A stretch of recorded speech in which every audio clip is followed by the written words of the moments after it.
বলছি দাদা, এবার ইলিশটা ছাড়াই উৎসব পালন করো।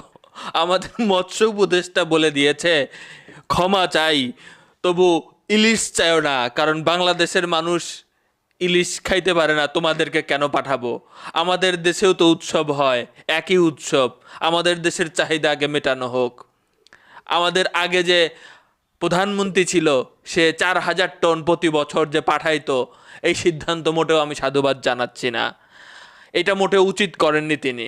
আগে তিস্তা যে পানি চুক্তি আছে, সেটার আপনি একটা ভালো সমাধানে আসেন, তারপরে বাকিটা দেখা যাবে। অসাধারণ বলেছেন আমাদের নতুন মৎস্য উপদেষ্টা ফরিদা আক্তার ম্যাডাম, অসংখ্য ধন্যবাদ।